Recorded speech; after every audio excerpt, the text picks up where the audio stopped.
Орос албаны улсын дунд сургуулийн төгсөгчдийн шалгуур энэ жилээс эхлэн чангарч байгаа. 10-11-р ангидаа 2-оос дээш 3-ын дүн авсан тохиолдолд Орос албаны улсад тэтгэлгээр сурах боломж нь хаагдах юм.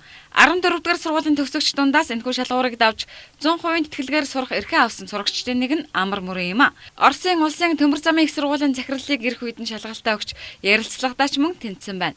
Өнөөдөр дунд сургуулаа төгсөх Амар Мөрөнд Орос албаны улсын нийслэл Москва хотод сурах уу эсвэл соёлын нийслэл гэгдэх Санкт-Петербург хотод сурах уу гэдгээ шийтгэл үлджээ.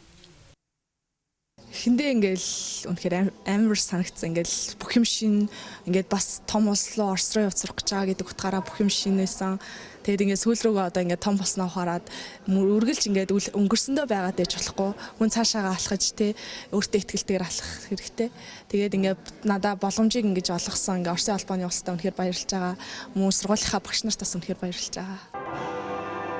Элчин сайдын яамны хүндэтгэлийн танхимд Амар Мөрөн болон тус сургуулийн 2014-өөс 2015 оны 30 төгсөгчид тэдэнд баяр хүргэхээр ирсэн багш эцэгчүүдийн хамт суудлаа эзэлжээ.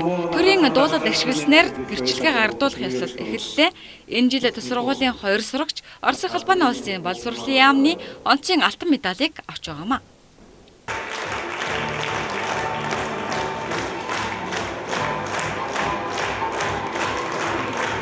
Гэрчлэгээ алтан медаль гардан авах сайхан ч тэд ангаараа дахин уулзахгүй гэхээр гунигтай байгаагаа бидэнтэй хуваалцсан. Тэдний хувьд хонх дуугархыг хүлээж сургуулийн ганц руугаа гүйдэг үе хамгийн дурсамжтай. Хамгийн сүүлд байсан дурсамж гэвэл ангаараа хонхны баяр дээрээ үйлсэн. Тэр бол үнэхээр гунигтай байсан л та дахиад сургуультаа. Бидний сургуультаа дахиад очиж болно л та. Гэтэ дахиад сургуультаа сургуулийнхаа ширээний ард суухгүй, сургуулийнхаа ганцнд хоол идэхгүй гэдэг бол мэдээж их гунигтай. Орос албаны улсын элчин сайдын яамны дэргэдэх 14-р дунд сургуульд өдгөө 600 гаруй сурагч суралцж байна. Энэ жилийн төгсөгчдийн эсэлтийн ерөнхий шалгалтын дундаж дүн нь Орос албаны улсын сурагчдын дунджаас илүү дээгүүр үзүүлэлттэй гарсан байна. Мөн математикийн суурь шалгалтад төгсөгчид нэг ч 3-ын дүнгүй бүх 4-5-ын дүн авсан амжилтыг үзүүлжээ.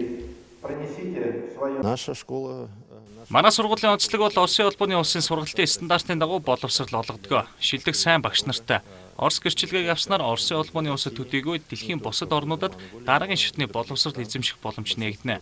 Оросын гэрчлэгийг дэлхийн олон оронд хүлээн зөвшөөрдөг. 30 төгсөгчөөс 10 гаруй нь Оросын албаны улсын ихтэй сургуульд сурахаар төлөвлөсөн бол цөөнгөө сурагч англи хэл дээр мэдлэгээ гүнзгийрүүлж Америк Англи явахаар шийджээ. Харин тэдний 10 нь Монголынхаа шилдэг сургуулиудад орох сонголтоо хийсэн байна. Удахгүй өөр орын замаар эрдмийг сурахаар мордох тэд магадгүй хэдэн жилийн дараа дэлхийн шилдэг болсон хүчин болон тасал болсон ангидаа цуглан өнөөдрийн өдрийг эргэн дурсах. Бизэн Солонгын бэлэг энэ цагт мэдээллээ.